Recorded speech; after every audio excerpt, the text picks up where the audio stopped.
మళ్ళీ ఫ్యాక్షన్ మొదలు పెడతా, 4 నెలల తర్వాత నా అసలు రూపం చూపిస్తా అంటూ కేతిరెడ్డి పెద్దారెడ్డి జేసీ బ్రదర్స్కి వార్నింగ్ ఇచ్చిన నేపథ్యంలో అసలు మళ్ళీ నిజంగా ఆయన ఫ్యాక్షన్ మొదలు పెట్టబోతున్నాడా? ఆయన అసలు రూపాన్ని జేసీ బ్రదర్స్కి చూపించబోతున్నాడా? ఆయన వార్నింగ్కి జేసీ బ్రదర్స్ భయపడతారా లేదా అనే అంశాలకు సంబంధించి మనతో మాట్లాడేందుకు ప్రముఖ రాజకీయ విశ్లేషకులు అంకమరావు గారు మనతో ఉన్నారు. సార్తో మాట్లాడదు. సార్ నమస్తే అండి. నమస్తే కృష్ణ గారు. ఇప్పుడు ఆయన భావనలో నేను వీరుణ్ణి సూర్యుడిని, నన్ను చూసి జేసీ వాళ్ళు భయపడుతున్నారు అనే అభిప్రాయంలో ఉన్నారు కదా. జేసీ ప్రభాకర్ రెడ్డి గారు ఇంట్లో లేని సమయంలో ఆయన ఇంటి మీదకి వెళ్ళి దౌర్జన్యం కూడా చేసి ఆయన కుర్చీలో కూడా కూర్చున్నారు కదా. ఇక వాళ్ళ ఉద్దేశం ఏంటంటే ఆ రోజే వీళ్ళు జేసీ ప్రభాకర్ రెడ్డి గారు ఇక నా తాడిపత్రి రారేమో, ఇక్కడ ఇక ఉండరేమో, మమ్మల్ని చూసి భయపడిపోయారు అని చెప్పి భావించడం కూడా జరిగింది. అంటే ఇంట్లో లేని టైంలో వెళ్ళి కూర్చొని, అవునా అండి, ఇంట్లో ఉండే టైంలో ఎందుకు వెళ్తారు వాళ్ళు? తెలివిగల రాజకీయ నాయకులు కదా. ఇప్పుడు ఎక్కడైనా చూడండి, ప్రత్యర్థుడికి ముఖాముఖి తడబడిన సందర్భాలు అయితే లేవు కదా. వాళ్ళు ఎక్కడో వెళ్తా ఉన్నప్పుడు దారి గాచి చంపుకోవటాలే కదా రాయలసీమలో జరుగుతుంది. ఎదురెదురుగా కలిసి పోరాడుకొని చంపుకోరు కదా. ఇప్పుడు దాకా జరుగుతుంది అదే కదా. అదే పెద్ద వీరత్వం, గొప్పత్వం, చాలా గొప్పవాళ్ళుగా భావిస్తూ ఉంటారు వాళ్ళు. దాన్ని కూడా చిత్రాలకు సంబంధించి చాలామంది కూడా అదేదో చాలా గొప్పతనంగా చూపించబట్టే ఈరోజు ఇలా తయారయ్యారు. దానికి కూడా ప్రభుత్వంలో ఉన్న పెద్దలు కొంతమందిని వాళ్ళ భుజాల మీద చేతులు వేసేసి వాళ్ళ సహకారం తీసుకుంటూ వాళ్ళని కాపాడుకుంటున్నారు కాబట్టి ఇంత విచ్చలవిడిగా ఈరోజు సాగుతూ ఉంది. దాన్ని ఎంతో కొంత తెలుగుదేశం ప్రభుత్వంలో దారిలో పెట్టిన మాట మాత్రం వాస్తవం. వాళ్ళందరినీ ఒకే దాడికి తీసుకొచ్చేసి మీరు కొట్టుకోవద్దు, తిట్టుకోవద్దు, రాష్ట్ర అభివృద్ధి చెందితే అందరూ బాగుంటారు, ఇప్పుడు దాకా ఇలా జరుగుతుంది కాబట్టి మీరు ఈ మంచి పనులు కాదని చెప్పని కొంత దారిలో పెట్టిన మాట వాస్తవమే. ప్రత్యర్థులందరినీ తీసుకుని రావడం కూడా జరిగింది కదా. ఆ రోజు చూసుకుంటే రామసుబ్బారెడ్డి గారు, ఆదినారాయణ రెడ్డి గారు, జేసీ ప్రభాకర్ రెడ్డి గారు, జేసీ దివాకర్ రెడ్డి గారు, పరిటాల సునీత గారు, మనం ఎన్ని చూస్తూనే ఉన్నాం చాలా జిల్లాల్లో. అట్లాగే గొట్టిపాటి రవికుమార్ గారు, కరణం బలరామకృష్ణమూర్తి గారు.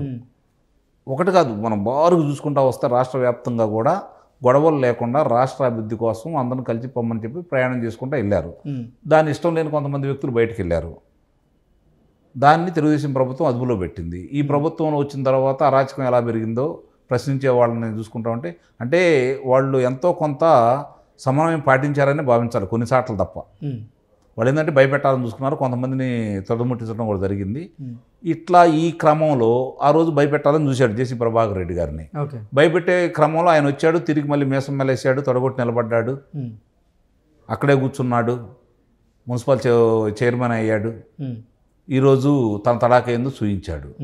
ఇప్పుడు మనం ఎంత చేసినా వీళ్ళు ఎందుకు పారిపోవటం లేదు? రేపు పొద్దున ఎన్నికల తర్వాత ఎందుకు ఇప్పుడే చేయొచ్చు? అధికారం మీ చేతిలోనే ఉందిగా. ఎన్నికల తర్వాత ఏం చూయించేది? అంటే ఎన్నికల్లో ఓడిపోతున్నావు అని నిర్ణయానికి వచ్చేసావా? మళ్ళీ రేపు జేసీ ప్రభాకర్ రెడ్డి గారు లేకపోతే వాళ్ళ అబ్బాయి గారు అక్కడ గెలుస్తున్నారని నిర్ణయానికి మీరు వచ్చేసి ఓడిపోయిన తర్వాత మళ్ళీ తిరిగి ముఠా తగాదాలను బడి తీయాలని ప్రయత్నిస్తున్నావా? దీనికి సమాధానం చెప్పాలి కదా. 4 నెలలు దాకేందుకు ఇప్పుడు అదే చేయొచ్చు కదా. అంత సత్తా గలవాళ్ళు, అంత వీరాతి వీరులైతే అవకాశం ఉంది కదా.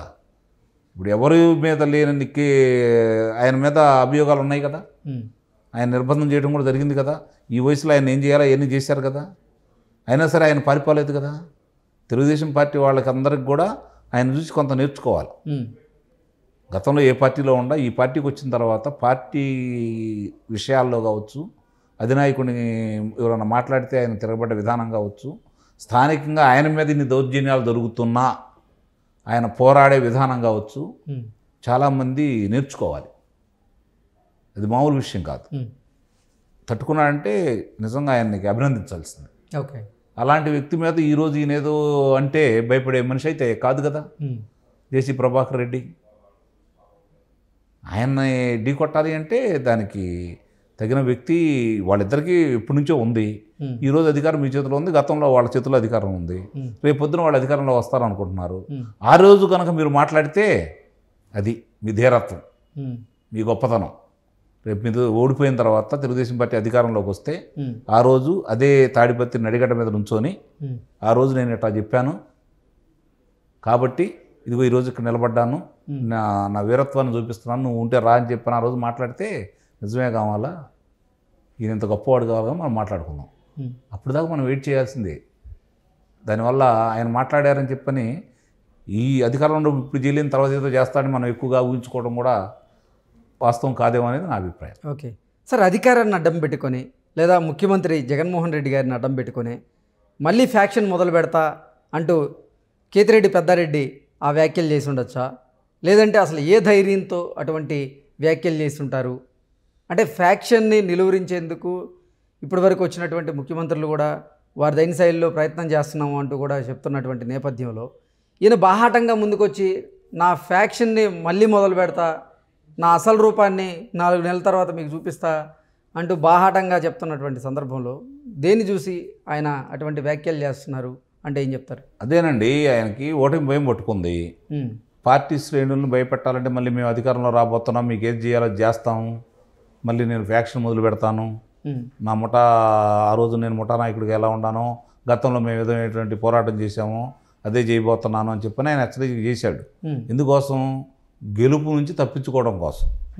అవతల జేసీ ప్రభాకర్ రెడ్డి గారి గెలుపుని తప్పించడం కోసం అతను చేస్తున్నాడు ప్రయత్నాలు. దానికి అంటే భయపెట్టాలని శ్రేణుల్ని. నేను అందుకే అంటుంది అప్పుడు దాకా ఎందుకు ఇప్పుడే చేయొచ్చు కదా.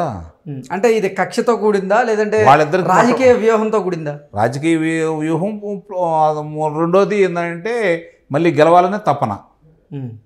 అట్లాగే వాళ్ళ గతంలో ఉన్నటువంటి వైరాలు అయ్యేం కొట్టిపారేయలేం కదా. ఎప్పటి నుంచి జరుగుతున్న పోరాటం కదా, ఇలా కొత్తగా వచ్చింది అయితే ఏం కాదు కదా. వాళ్ళిద్దరి మధ్య ఉన్న గొడవలు ఉన్నమాట వాస్తవమే. దానివల్ల ఎంతోమంది బలైపోయారు. అట్లాగే ఇప్పుడు జరుగుతున్న పరిణామాలు కనుక చూసుకుంటా ఉంటే ఈ ప్రభుత్వం వచ్చిన తర్వాత వారి మీద చాలా అభియోగాలు పెట్టడం కూడా జరిగింది, జేసీ ప్రభాకర్ రెడ్డి గారి మీద. అయినా సరే ఆయన వెనక్కి దక్కకుండా పోరాటం చేస్తూనే ఉన్నాడు, ప్రజాక్షేత్రంలో ఉన్నాడు. ఈ వయసులో కూడా అక్కడ కూర్చొని శాసనసభ్యుడుగా ఓడిపోయిన తర్వాత అయినా ఇప్పుడు ఆ తాడిపత్రిలో ఇప్పుడు ఆయన గెలిచి చైర్మన్గా బాధ్యతలు స్వీకరిస్తున్న సమయంలో కూడా అధికారులు సహకరించకపోయినా కూడా నిరసన ప్రత్యేకంగా తెలియజేస్తూ ఎలా నిరసన తెలియజేయాలో మిగిలిన పార్టీ శ్రేణులకు చూపిస్తూ పోరాటం చేస్తూనే ఉన్నాడు కదా. మరి అప్పుడే ఏం చేయలేనాడు, రేపు పొద్దున ఏం చేస్తారు చెప్పండి? 23 స్థానాలు ఉన్న తెలుగుదేశం పార్టీని ఏం చేయలేనాళ్ళు రేపు అధికారంలోకి వచ్చిన తర్వాత ఏం చేస్తారు?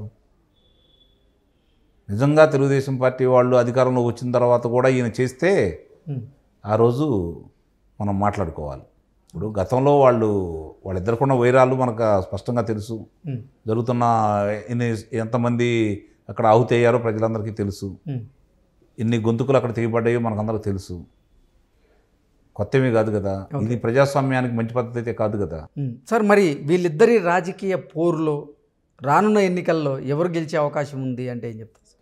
అక్కడ జేసీ ప్రభాకర్ రెడ్డి గారు గెలుస్తున్నారు, దాని గురించి అనుమానం ఏముంటుంది చెప్పండి. ఓకే, అది నిర్ణయం అయిపోయిందండి. ఓకే, అంటే ఓటమి భయంతోనే ఇటువంటి వ్యాఖ్యలు చేశారు నిస్సందేహంగా. ఓకే. రెండోది ఏంటంటే రేపు పొద్దున్న నాకు స్థానం ఎవరేమో అని భయం కొద్ది కూడా చెప్పొచ్చుండొచ్చుగా. ఓకే, మళ్ళీ స్థానం నిలబెట్టుకోవడం కోసం. Okay, okay sir, thank you so much. Thank you.